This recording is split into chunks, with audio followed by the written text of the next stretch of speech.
Ini adalah masalah dunia. Jadi kalau kita melihat dunia dengan mata yang sambung dengan syahwat, bukan mata yang sambung kepada hati, pikiran, maka menjadilah orang mengagungkan dunia, sehingga muncul orang berebut dunia. Jadi cara pandang kita begini, kita satu itu di nol, kanan kita adalah plus, kiri adalah min. Min ini adalah dunia, plusnya ini adalah akhirat. Dan kita punya posisi Anda itu adalah di tengah-tengah.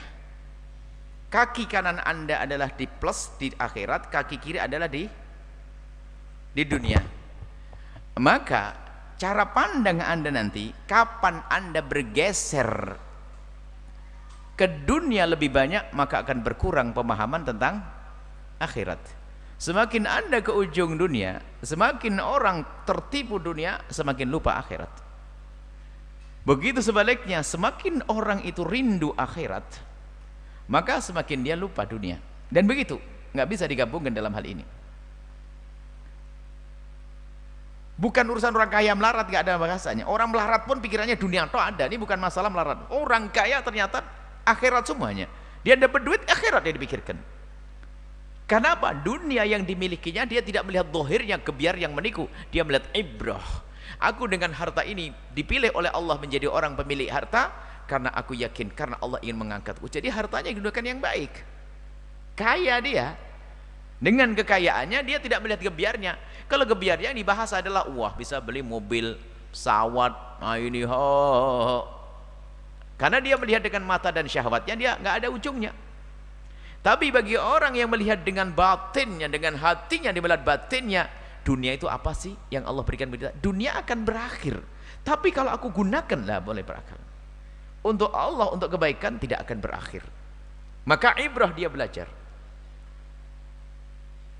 Dan kalau orang menggunakan ibrah, menggunakan hatinya, dia akan faham pelajaran. Sangat tepat terjemahannya orang Indonesia dibanding terjemahan-terjemahan yang lainnya. Kalau orang mati itu bahasanya apa?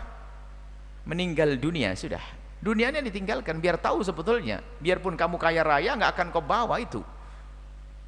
Bahkan kalau kau punya gigi emas, boleh dicabut oleh ahli warisnya kok, kalau dia enggak. Karena itu miliknya ahli waris.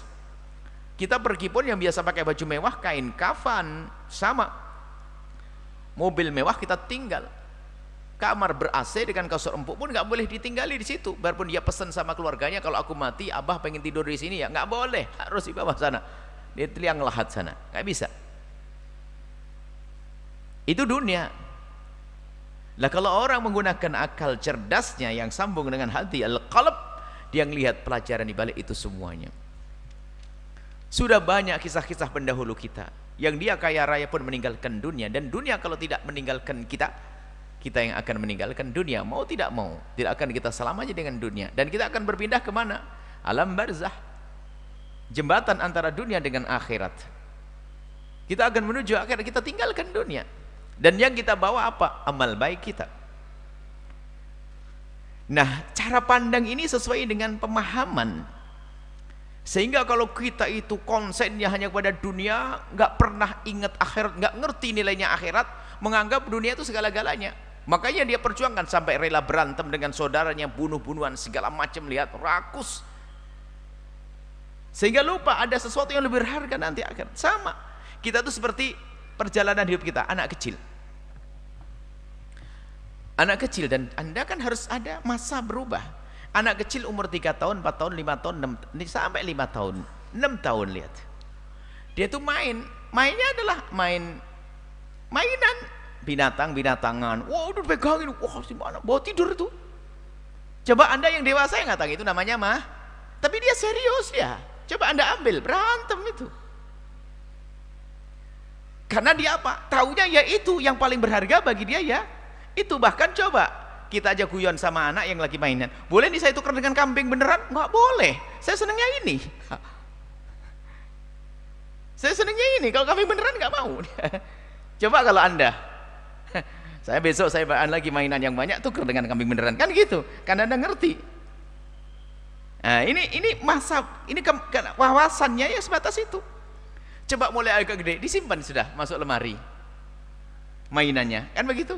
Sudah tidak hanya kenangan masa kecil saya. Sebetulnya harapannya apa? Itu buat anak saya nanti. Begitu. Nggak ada bapak-bapak main pakai kuda-kudaan kecil ya, menjadi anak-anak. Nggak ada, sudah. Lupa. Begitulah semakin dia konsen dengan sesuatu dan dia besar ke sesuatu yang lebih besar tidak akan terlihat lagi. Dan begitulah hidup kita ini dengan dunia. Kalau memang kita melihat dunia dengan syahwat kita, nggak akan berujung dan terus tersiksa.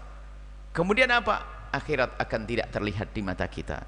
Ya karena akhirat tidak terlihat di mata kita, ya kita perjuangkan. Kita tidak akan perjuangkan akhirat, wong kita tidak pernah melihat akhirat. Maka semakin kita berpikir tentang akhirat, maka semakin cerdas dia dengan hatinya.